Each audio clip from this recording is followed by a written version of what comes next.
Hi అండి అందరికి. Welcome to my channel మీ సత్యాను ఆల్ వ్లాగ్స్. ఈరోజు వీడియో వచ్చేసి ఏంటంటే నేనైతే స్పెషల్ ఏంటంటే టమాటో నిల్వ పచ్చడి అయితే చేద్దామని అనుకుంటున్నాను. దీనికి కావాల్సిన ఏంటో నేను వీడియోలో అయితే చెప్తాను. మీరైతే స్కిప్ చేయకుండా వీడియోని పూర్తిగా చూడండి ఫ్రెండ్స్. నేను ఏ కొలతలతో ఎంతెంత కొలతలతో చేశానో చూడండి ఫ్రెండ్స్.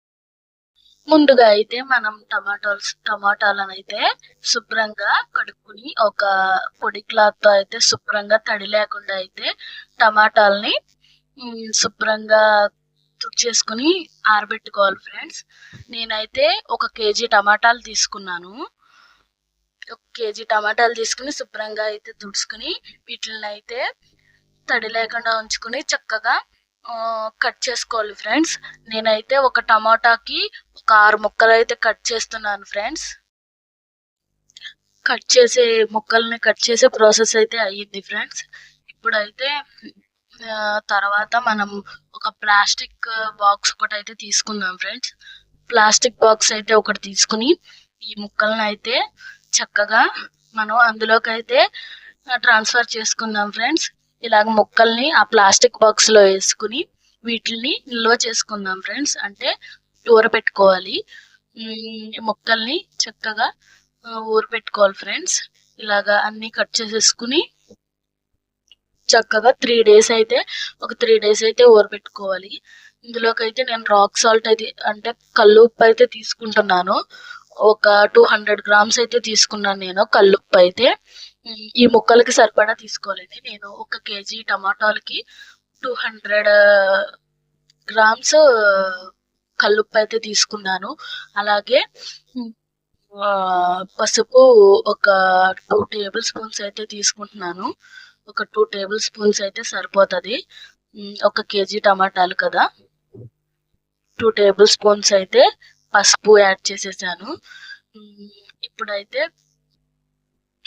మనం చూసుకోవాలండి. నేనైతే 2 టేబుల్ స్పూన్స్ సరిపోదని కొంచెం అయితే ఎక్స్ట్రా అయితే వేసుకున్నాను. వేసుకుని ఇట్లాగ ముక్కలను అయితే కలుపుకోవాలి ఫ్రెండ్స్. చేత్తో కలుపుకున్నా పర్లేదు, ఇలాగా ఏదైనా మన దగ్గర స్పూన్ తో గానీ గరిటతో గానీ కలుపుకున్నా పర్లేదు. నేనైతే ఇలా కలిపేసుకున్నా స్పూన్ తో, చేత్తో అయితే కలపలేదు. ఇలా చక్కగా ఒక 3 డేస్ అయితే వీటిని చక్కగా మూత పెట్టేసి ఊరబెట్టుకోవాలి ఫ్రెండ్స్. చక్కగా వాటర్ అయితే అబ్జర్వ్ అయిపోతాయి, ఊరిపోతాయి, చక్కగా వాటర్ వచ్చేస్తాయి. చూపిస్తాను నేను ఊరాక కూడా ఈ ముక్కల్ని. ఇలా 3 డేస్ ఊరాక అయితే ముక్క ఎలా ఉంటుందో, వాటర్ ఎలా, ఇదిగోండి ముక్కలు అయితే 3 డేస్ తర్వాత ఇదిగోండి ఇలా అయితే ఊరిపోతాయి. చక్కగా వాటర్ చూడండి ఎలా వచ్చేసినాయో ముక్కల్లోకి. చక్కగా ఉప్పు పసుపు పట్టేసుకుంది ముక్కలకి. ఇదిగోండి చూడండి ముక్క అయితే చక్కగా ఊరిపోయింది. నేను చూపిస్తున్నాను చూడండి ఎలా ఊరిందో. 3 డేస్ అయితే ఉంచాను నేను ఊరటానికి. ఇప్పుడు ఈ ఊరబెట్టిన ముక్కలను అయితే మనం ఒక 3 డేస్ ఎండలో ఉంచుకోవాలి ఫ్రెండ్స్. ఎండలో అంటే చక్కగా బాగా డ్రై అయిపోయేలాగా ఎండలో ఉంచుకోవాలి. 3 డేస్ అయితే 3 డేస్, 2 డేస్ అయితే 2 డేస్. ఇదిగోండి నేనైతే చక్కగా పైన ఎండలో అయితే ఆరబెట్టేసుకున్నాను. ఇది సమ్మర్ కదా, చక్కగా ఎండిపోతుంది. ఇదిగోండి ఈ వాటర్ అయితే నేను ఇలా పక్కకు తీసుకున్నాను. ఇందులో వచ్చేసి మన ప్రాసెస్ ఏంటంటే ఇందులో అయితే ఈ వాటర్ లో చింతపండు అయితే మనం నానబెట్టుకోవాలి. ఫ్రెండ్స్. చింతపండు అయితే నేను దాని క్వాంటిటీ వచ్చేసి 200 గ్రామ్స్ తీసుకున్నాను.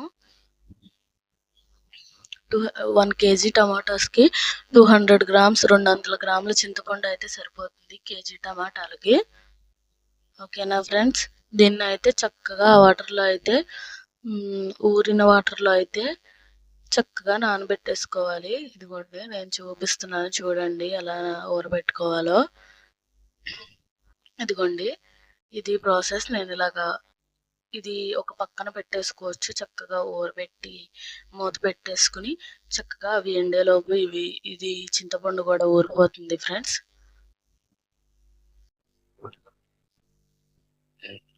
ఇదిగోండి ఈ బాక్స్ అయితే నేను చక్కగా మూత పెట్టేసి పైన అయితే సన్ సైడ్ మీద అయితే పెట్టేస్తున్నాను.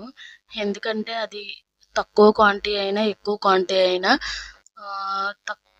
తగలకుండా చక్కగా నీట్గా ఉంచుకుంటే పాడవకుండా ఉంటుంది ఫ్రెండ్స్. ఇదిగోండి చక్కగా 2 డేస్ తర్వాత అయితే ఇలాగా చక్కగా చింతపండు నానిపోయింది ఫ్రెండ్స్. ఇదిగోండి చక్కగా ఇప్పుడు ఆ వాటర్ తీసేసి మనం ఈ చింతపండుని మిక్సీ జార్ తీసుకుని మిక్సీ జార్లో అయితే ఈ చింతపండు గింజలు కూడా సపరేట్ చేసేసుకుని ముందే తీసుకుంటే బాగుంటుందండి. నేనైతే తర్వాత తీసా ఊరిన తర్వాత. ఇలాగ చక్కగా మిక్సీ జార్లో వేసేసుకుని చక్కగా మిక్సీ మెత్తగా పేస్ట్ చేసేసుకోవాలి ఫ్రెండ్స్. ఇదిగోండి చక్కగా మిక్సీ అయితే పట్టేశాను. మెత్తగా పేస్ట్ అయిపోయింది. ఇప్పుడైతే నేను ఈ గుజ్జుని ఊరిన రసంలోకి అయితే ఈ చింతపండు గుజ్జుని వేసేసి ఇది టమాటాలు అయితే ముక్కలు చూడండి చక్కగా అయితే ఉప్పు టమాటా ముక్కలు. ఈ ఊరిన ముక్కలను కూడా కొంచెం అయితే నేను మిక్సీ పెట్టుకుంటున్నాను. కావాలనుకున్న వాళ్ళు అలా ముక్కలుగా కూడా వేసుకోవచ్చు. నేనైతే కొంత మిక్సీ పట్టి కొంత అయితే ముక్కలుగానే వేసాను. ఇంకా గుజ్జు వస్తుంది చక్కగా అన్నంలో కలుపుకుంటాకని. ఇదిగోండి ఇది కూడా దాంట్లోకి వేసేసుకుని కలిపేసుకున్నాను చక్కగా. ఇదిగోండి నేనైతే దీంట్లో ఆల్రెడీ ఉప్పు సాల్ట్ యాడ్ చేసాం కాబట్టి ఇందులోకి నేను కారం వచ్చేసి 200 గ్రామ్స్ 200 గ్రాముల కారం అయితే తీసుకున్నాను. ఇప్పుడు ఈ కారాన్ని మొత్తం వాటికి పట్టేలాగా కలుపుకోవాలి చక్కగా. కొంచెం లైట్గా పసుపు అయితే వేసుకున్నాను.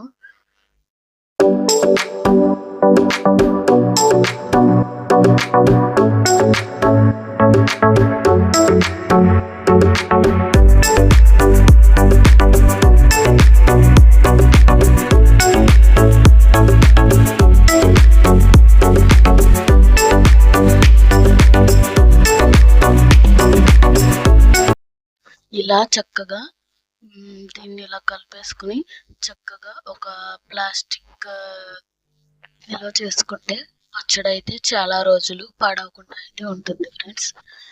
ఇంట్లో నేను తాలింపు ప్రాసెస్ అయితే తీయలేదు.